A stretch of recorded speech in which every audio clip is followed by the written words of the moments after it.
Welcome to Twilight Tarot Wisdom here. If you're new to my channel, my name is Jessica, and today is going to be I'm going to be talking about the next card in the Major Arcana. The last video I posted was on the Fool. This one's going to be on the Magician, which is your number 1. So, excuse me, the Fool is number 0, which is the true beginning of the Major Arcana, and then we've got number 1, which is the Magician. I personally even think of the numbers. The number 1 itself is very masculine energy. Is the number 1, and I say it's masculine just because when we talk about in religion, the number 1 meaning like one God, like in Christianity or Catholicism, the number 1 is kind of given like a masculine type of energy to it. And like as you see, we have an actual male depicted in this picture. Now, as I mentioned when I was describing the Fool card, you really, really need to pay attention to the symbolism of everything depicted in here. Okay, so when you're trying to interpret tarot and understand what's going on, every different card will have a different representation of the Magician, but these are all based off of the Rider-Waite-Smith deck. Okay, that's I do have a different type, like a Celtic deck, but I rarely use that one because it's based off the Celtic calendar and it's really confusing. But so pretty much anytime I like to get a tarot deck or anything that I've learned has been off of the Rider-Waite-Smith version, okay? And for the most part, they all tend to have somewhat of the same symbolisms. As you see, the main thing of the Magician is his ability to wield all four different elements, okay? Because cups represents water, swords represents communication and thinking and thought, pentacles represents the earth, right? Swords is air. I'm trying to remember. I said that swords was like communication and thought, but that's not an element, right? Element is air. But the pentacle is earth and the wand is fire. So, and what the Magician is holding is a wand. Now, it looks like it's a double-sided candlestick. I think it's actually supposed to be a wand, and it actually is double-sided for a reason. So I don't remember exactly why, but that does have importance and that does have meaning. Pay attention also, the infinity symbol, okay? So this has to do with transcending space and time, infinite, okay?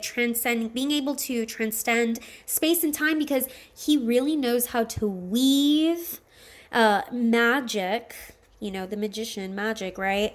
And manifest. This is a manifester. And those who are great manifestors or people who are really good at spell work because you know how to manifest is because you understand how to weave through space and time itself. Because you're manifesting something to happen in the future, right? Which technically the future, present, and past are all simultaneously occurring if you understand quantum physics and the math and science behind all of that. So, which a great manifester has that innate ability to understand that too. But anyways, without going off topic too much, that's something to take note. Something else to take note is the red coat that the Magician is wearing here. If you notice, wearing red. Probably this is the only one where he's not wearing red, but it is a very common theme. The other thing I wanted to say was all of the 4 elements are there. We don't see the 4 elements here. However, I think they are listed down here. I mean, that's not really those symbols, but for the most part, 4 elements, pentacles, cups, swords, wands, right? All there. If you notice on this one, he's like in space and time. And even though there's no infinity symbol here, there is like an atom, the symbol of the atom here. And that's another thing of like manifestation, being able to manifest on an energetic level that transcends space and time. So the Magician is, a great manifester because he understands the quantum physics of the realms. He understands and has worked with each of these elements so well that he understands how to use them and manipulate them. So another key word of the magician also is manipulation. Okay. In this representation, they actually show him kind of like manipulating energy itself, and they show him kind of like a scientist. Okay. And notice how he has all of these books in the background. So that tells me that this person, kind of like the high priestess, is very adept in knowing. They're very, very knowledgeable in what they know about the elements. They know a lot. Now, I mentioned in the last video about Marchetti, and I was like, is his name Carlos Marchetti? I'm trying to remember his first name without looking at the book, but you can even see the CM here. So it is with the C. I am really trying to remember his name without having to look it up. Anyways, okay, so going back, I did mention the red cloak. I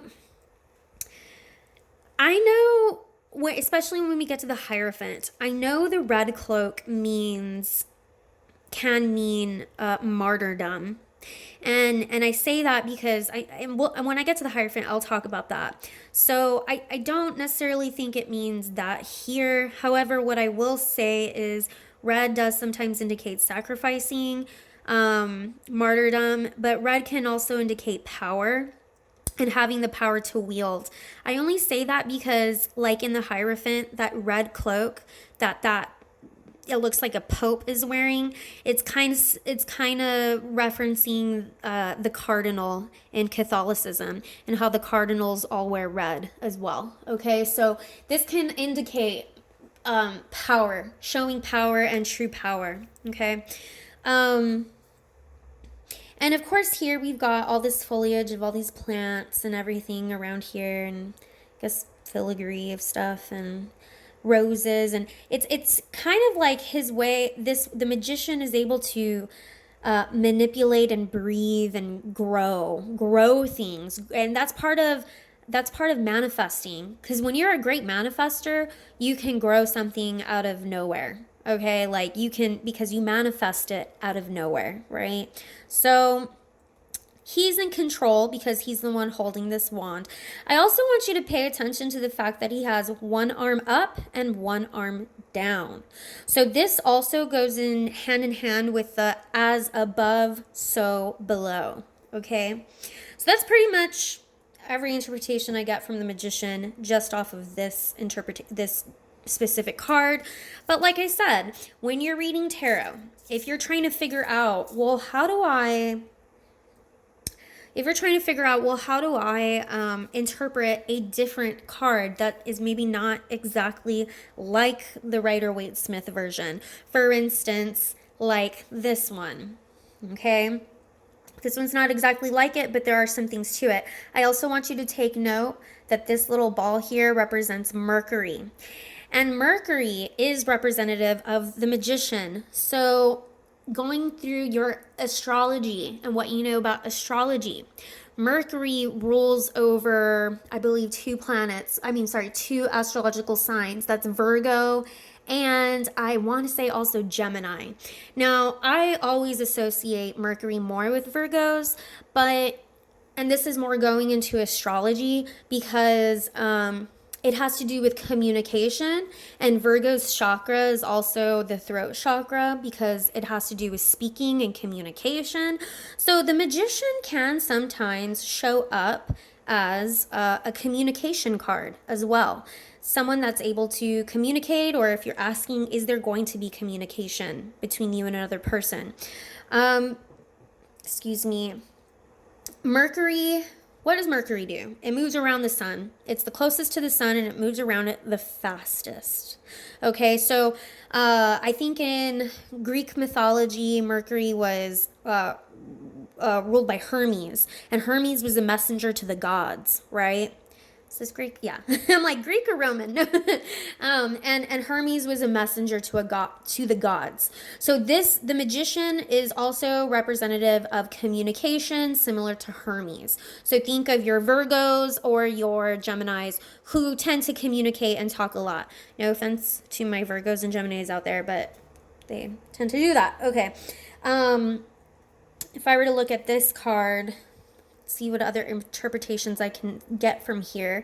Notice how he's wielding one and the other hand. There's two. Remember how I talked about this wand, the fact that it goes up and down? Oh, I think that's what it means. It's as above, so below. The up and down kind of thing, maybe.